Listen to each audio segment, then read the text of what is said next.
feedback from the environment. It's got some tail proteins which act as the propeller.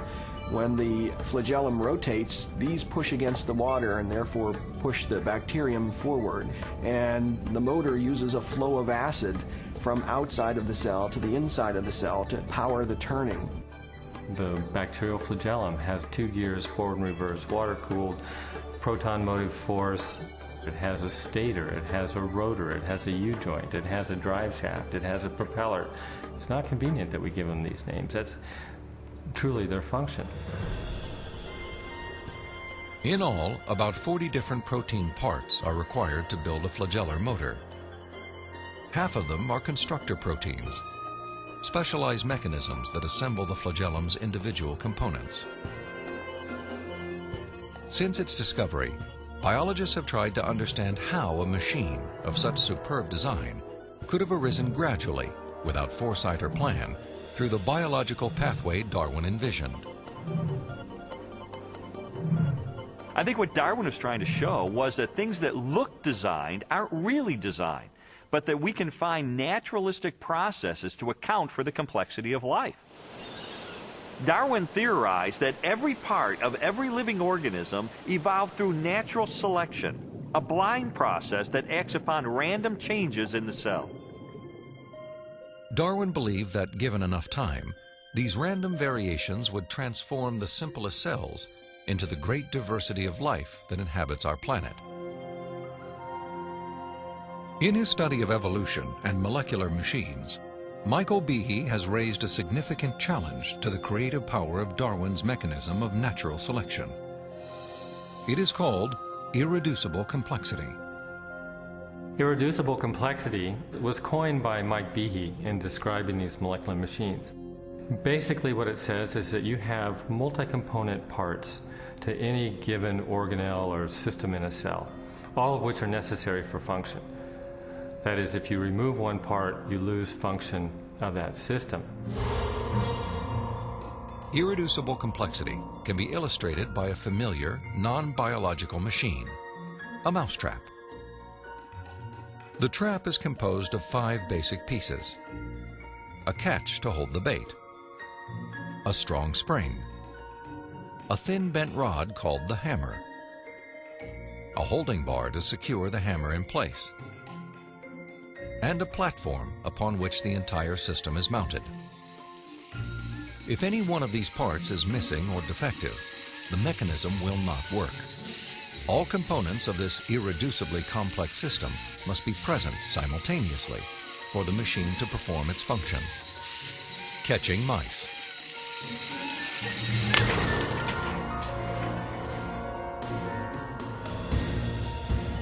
The concept of irreducible complexity also applies to biological machines, including the bacterial flagellum. All told, there are about 40 different protein parts which are necessary for this machine to work.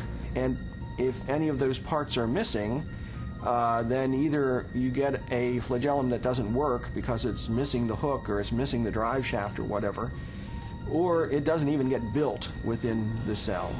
You can't put something like that together gradually because they need a large number of parts interacting with each other at the same time before they work at all. Without the tools to observe the machinery of the cell, and long before the idea of irreducible complexity, Charles Darwin offered a way to test his own theory. In Origin of Species, he wrote, "If it could be demonstrated that any complex organ existed, which could not possibly have been formed by numerous, successive, slight modifications, my theory would absolutely break down." Darwin acknowledged that if someone identified a biological system that could not have been constructed in incremental steps over long periods of time, then his theory would be invalid. And what Michael Behe and others have discovered is the existence of biological machinery that cannot be explained away by Darwinian processes. Darwin's failed predictions have in fact falsified his own theory.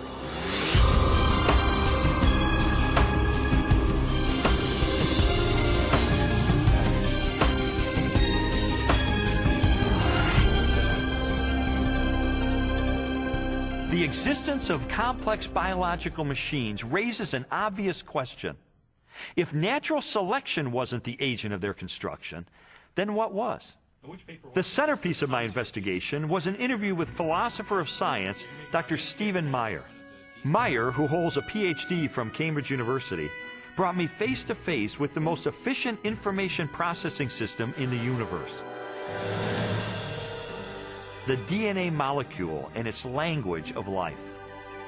The discovery of the information-bearing properties of DNA and RNA is a fundamental challenge to all materialistic theories of the origin of life.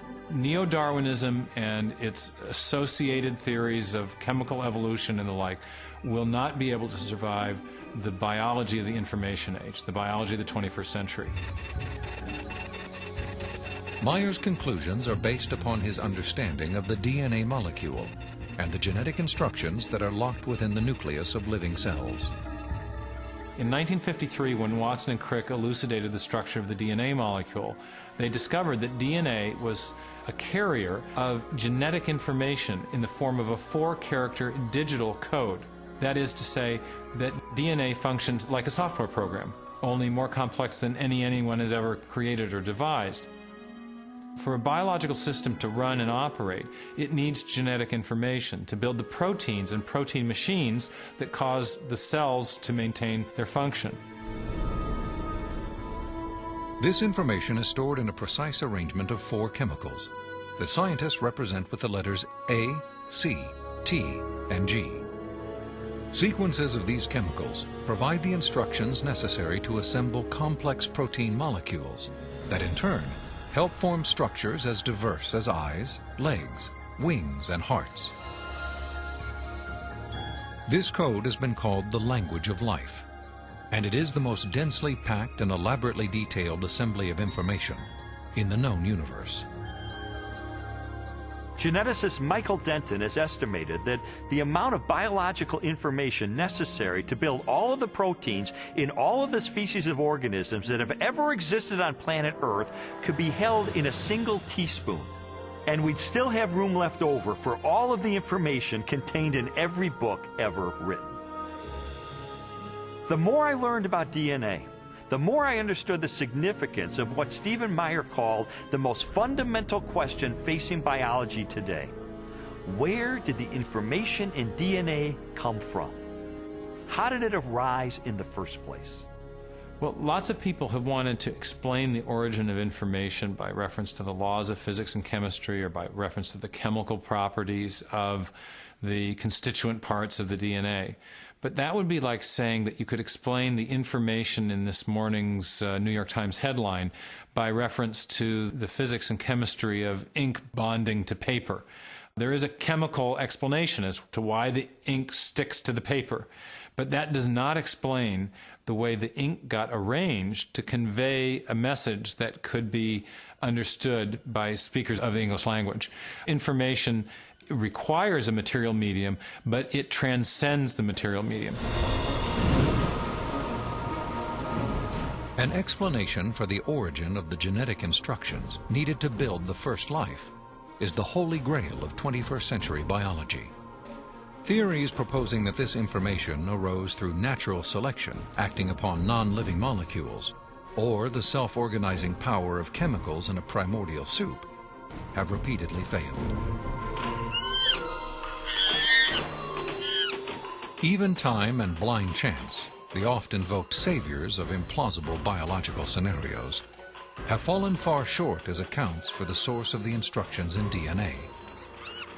Mathematicians, for example, have calculated that a universe filled with monkeys, typing relentlessly throughout the oldest estimated age of the cosmos, would have no realistic chance of producing Shakespeare's play Hamlet, let alone a transcript of the genetic information required to build even the simplest living cell.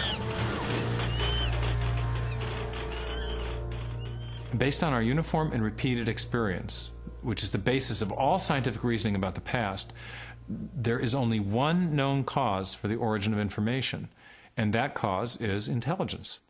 Whether we're looking at a hieroglyphic inscription, a section of text in a book, or a computer software, If you have information and you trace it back to its source, invariably you come to an intelligence.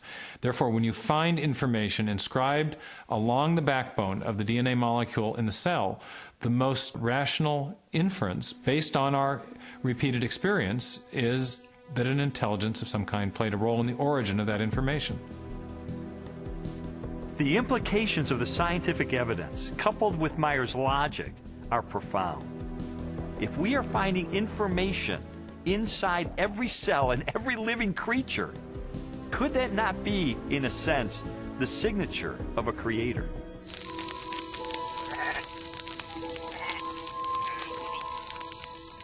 "30 centuries before science unlocked the mysteries of genetic information, or a telescope probed billions of light years into space, the Hebrew shepherd and poet David wrote eloquently of a creator who revealed his existence and power through all that he had made. The heavens declare the glory of God. The skies proclaim the work of his hands. Day after day they pour forth speech. Night after night they proclaim knowledge. Their voice goes out into all the earth, their words to the end of the world." God himself is invisible. He is a spirit. And yet, one of the purposes he has for us is to find him so we can know him. And he's left behind a series of clues. And sometimes we just have to kind of take our blinders off and get beyond our presuppositions and say, wait a minute, I am going to pursue the evidence of science wherever it points. And if it takes me to a very uncomfortable conclusion that there is a creator, then if the evidence points in that direction, that's the way I'm going to go. According to a lot of the mainstream media, the theory of intelligent design is a faith-based idea. And in saying that, they want to dismiss it as something that has no basis in science. But the media has confused a fundamental issue. They're confusing the evidence for the theory with the implications of the theory. The theory of intelligent design may well have implications that are supportive of theistic belief, but the theory is not based on theistic belief. It's based on the discovery of digital code in cells, miniature machines in cells, the fine-tuning of the laws of physics and chemistry, and standard ways of scientific reasoning about the remote past in the history of life. 40 years ago, a lecturer in a high school biology class convinced an inquisitive 14-year-old freshman that there was no God. Ironically, years later, it was an open-minded investigation of scientific evidence that led Lee Strobel to belief in a creator. One of the most interesting things I've learned as I've gone on this journey of scientific discovery has been that you don't have to commit intellectual suicide to come to the conclusion that there is an intelligent designer. Because today, science is pointing more directly and more powerfully toward a creator than any other time in the history of the world. I was trained in journalism and law to respond to truth. I had to take a step of faith in the same direction that evidence is flowing, which is logical and rational. We do that every day of our life. We make steps of faith based on the evidence that we perceive. And so it was the most logical and rational step I've ever taken to put my faith in the creator that science tells me exists.